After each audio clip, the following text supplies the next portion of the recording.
ابل د قاضي فضل الله صاحب الله دې ژوندی لري امریکا کې دې ډېر زورور علم الله پاک ورکړی دی دومره زورور علم د قرآن په حواله د تفسیر په حواله د حدیثو دومره ماهر دی چې انسان یې تصور والله کولی شي خو چونکې پښتانه بې قدره خلک دي بې قدره دا د پیسو زامن دي د پیسو دا به یو سپی په موټر کې کښېنوه دی به لاس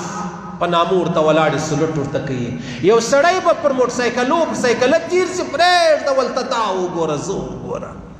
بې قدره خلک دي د علماو د بزرګانو د مشایخو د نیکانو د ښو خلکو احترام و ادب نه لري قدر نه لري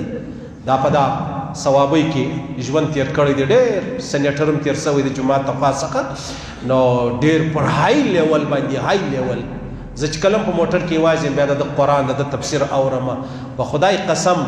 داسې ورته ښکاره کېږو لکه هغه یو کوچنی ماشوم د 3 کالو د 5 کالو په اوله ورځ راولې په مدرسه کې و بخاري ته کښېنی د ده به نو څه سر خلاصي والله د ده چې هر تفسیر موږ اورو موږ دغه رقم ورته ناوله دی چې یا الله پاک څونه نو دا بل یو کلیپ چا راواستي وامې اورېدې ده ویلې زموږ په معاشره کې آداب ختم سو احترام ختم سو هر سړی بې ادبه دی هر سړی دومره بې قدره دومره بې احترامه دی چې یو کشر د مشر ادب و احترام نه لري یو بچی د خپل بابا احترام و ادب نه لري یو بچی د خپل مور احترام و ادب نه لري یو شاګرد د خپل استاد یو مورید د خپل پیر ادب و احترام نه لري او یو ځوان د مشر ادب و احترام نه لري وایي فرمایي چې دا زموږ کوم بزرګان تیر سوي دي دا چې بزرګانو دا په آدابو باندې بزرګانو ادب و احترام ډېر د مشر ادب و احترام پکې و پیغمبر علیه الصلاة والسلام مبارک د یهودو مشران دي د یهودو سپین ږیري چې رالو به محمد رسول الله به دا خپل ښایسته خوندور تر جنت لا هم قیمتي پټونه دی دا به ورته هوار کې بیا به کښېنوي دا د محمد رسول الله شان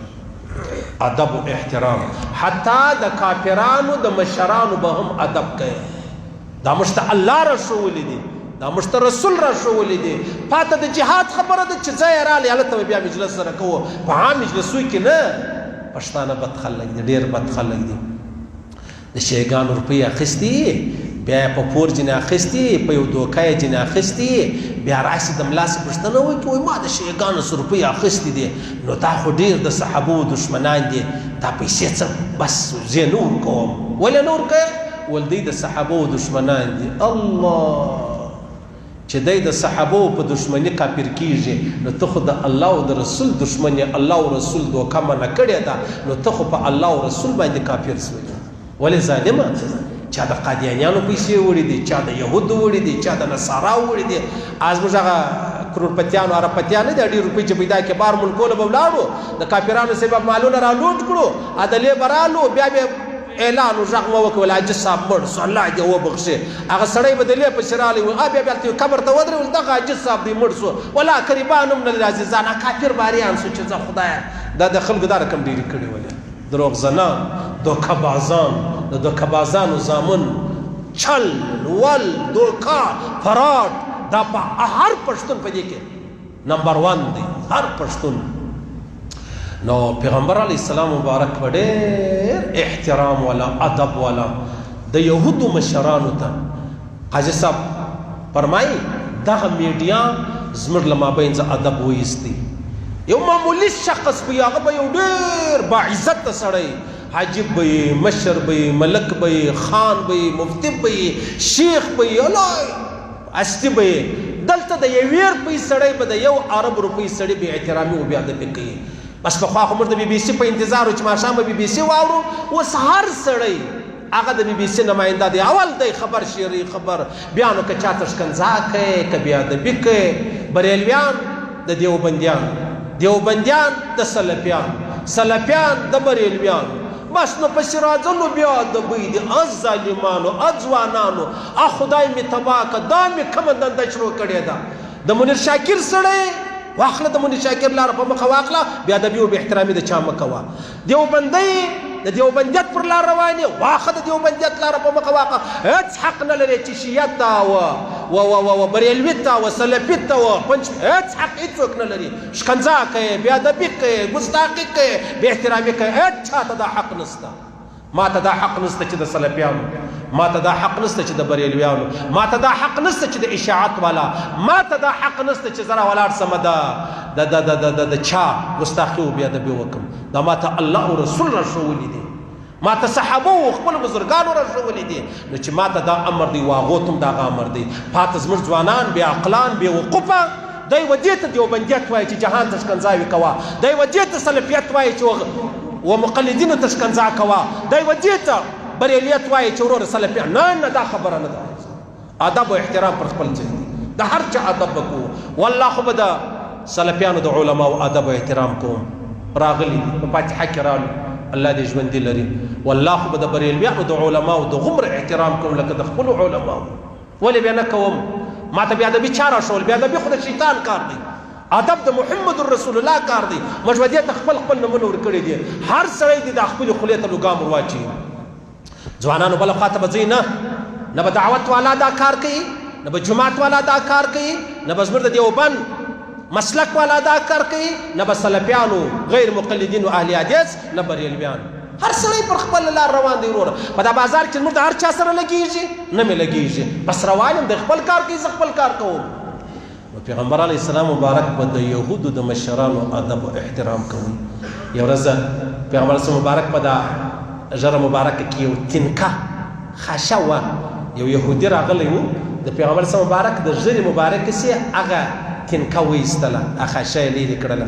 پیغمبر علیه مبارک دعا ورته وکړه الله دې ژوندی لره الله دې ښایسته لره الله دې ښایسته لره څومره عجبه خبره ده څومره زوروره خبره ده نو قاضي صاحب فرمایي چې دې میډیا زموږ د مابین ادب ختم کوي نه کشنی کشنی پاته سو نه لوی لوی پاته سو نه کشر کشر پاته سو نه مشر مشر پاته سو ادب به کوو احترام به کوو او قدر به د هر چا کوو الله هم خوشحاله کیږي رسول هم خوشحاله کیږي یو ورځ پیغمبر علیه السلام مبارک را روان دی یوه یهودیه ښځه وله زینب بنت حارث هغه قرار یو سیرلی میرلی و سم سهار شی چې و هغه یې سور کړی و پیغمبر صلی مبارک په دا دستي غوښه ډېره خوښه وله په دا کې زهر اچولی و پیغمبر صلی مبارک را روان و غالبا د خیبره سره روان و نو دې ښځې دغه ډوډۍ ورته پیش کړه چې پیش یې کړه پیغمبر علیه السلام مبارک دا ډوډۍ څه خوړلې څه نه خوړلې چې کله د زهرو ځای رالی پیغمبر علیه السلام مبارک دی ابوبکر صدیق رضی الله تعالی عنه دی حضرت بشر رضی الله تعالی عنہ دی دا مطلب دی درې سره ملګري دي نو چې کله پیغمبر اسلام مبارک خولې ته دغه د زهریله غوښه واچول دې غوښې غږ ورباندې وکړي یا وحی ورته وسولې پیغمبر اسلام غږ وکړي دا کې زهر دی مې خورئ پیغمبر اسلام مبارک بچاو سو از ابوبکر صدیق چې دی هغه بچاو سو از بشر چې دی هغه وفات سو شهید سو چا د حضرت بشر څخه پوښتنه وکړه ول پیغمبر علیه السلام وفرمیل چې په دا غوښه کې زهر دی تا ولې تېره کړه دا غوښه دی چې لا نو وفات شوی دا غوښه دې ولې تېره کړه دا ګوله دې ولې وکړله ده څه ورته ویل ده ورته ویلې ما چې په خوله کې کومه ګوله اچولې وه د پیغمبر علیه السلام پر مخ ما ته ډېره بېادبي ښکاره کېدله ما دا بېادبي نه کوم مال پروا نه لري زهر دی و دې خورم خو د محمد رسول الله بېادبي راڅخه ونیسي د پیغمبر علیه السلام له ادب مړ سو شهید سو کامیاب و که ناکام و ژوند یې له لاسه ورکړي په آدابو کې ورکړي د محمد رسول الله ادب او احترام یې وکړي ولاړئ د ابدالاباد لپاره جنتي هم سلو ادب ډېر لوی شی دی احترام ډېر لوی شی دی او قدر ډېر لوی شی دی بیا خاص کر د سپین ږیرو مشرانو الله دې نه بې قدري وساتي الله دې نه بې قدره کوي الله دې نه بې قدره کوي او بې قدره سړی چې دی هغه به ټول عمر بې قدري قدرمن اوسه قدر لره قدر ورکوه قدرمن به او که ته د جهان بې قدري کوې له جهان خپل قدر غواړې دا نسي کېدلی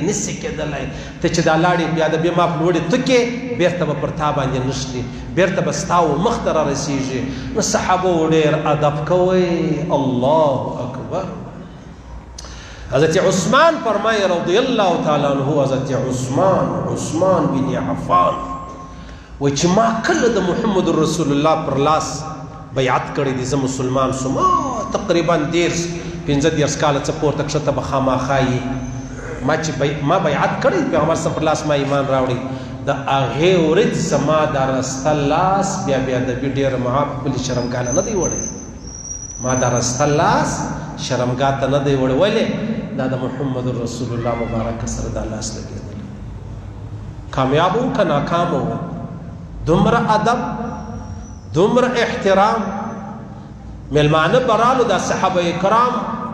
به دومره په ادب ناستلو چې دوی وایي موږ په دوه کاله د پیغمبر علیه السلام د یو شي پوښتنه نه سوی کولی دوه کاله موږ به غوښت چې پوښتنه وکړو موږ نه سوی کولی موږ ډېر ادب ډېر احترام او ډېر قدر او یو حدیث کې راځي پیغمبر علیه السلام مبارک به چې کله مطلب سارا گشت بتلی د ابو داود حدیث دی پیغمبر علی عبدالله ابن عمر سره روایت دی حضرت نافع فرمایي پیغمبر علیه السلام به دوه میله لیرې تللی دومره به لیرې ولاړی چې بیا به چا نه لیدی هلته به خپل ضرورت محمد رسول الله پوره کوي سوس بیا خو وروسته خبره سوله چې په کور کې باترومان سو واشرومان سلو بیت الخلاوی سوی دا د محمد رسول الله مبارک ادب دومره ادبناک و چې کله به د چا سوی خبره وسوه پیغمبر سم به سر لاندې کړی و لوړې نه کتل د ډېره ادبه د ډېره احترامه الله دې را نصیب کړي د خپل عظمت د محمد رسول الله د رسالت ادب او احترام دې الله را نصیب کړي اوس خلک داسې سو چې ټوکې کوي مسخرې کوي بانډار کوي د الله پر ذات یې هم کوي پر هغه شیرین ذات د محمد رسول الله یې هم کوي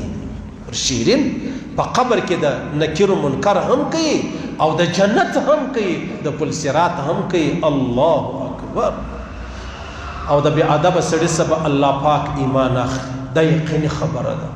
خاص کر د علماو د مشایخ د بزرګانو الله والا د اولیاء بیا د بیو ګستاخی چې څوک کوي له هغو به الله ایمان اخلي ایمان اخلي ایمان اخلي صحیح سو ادب به کوو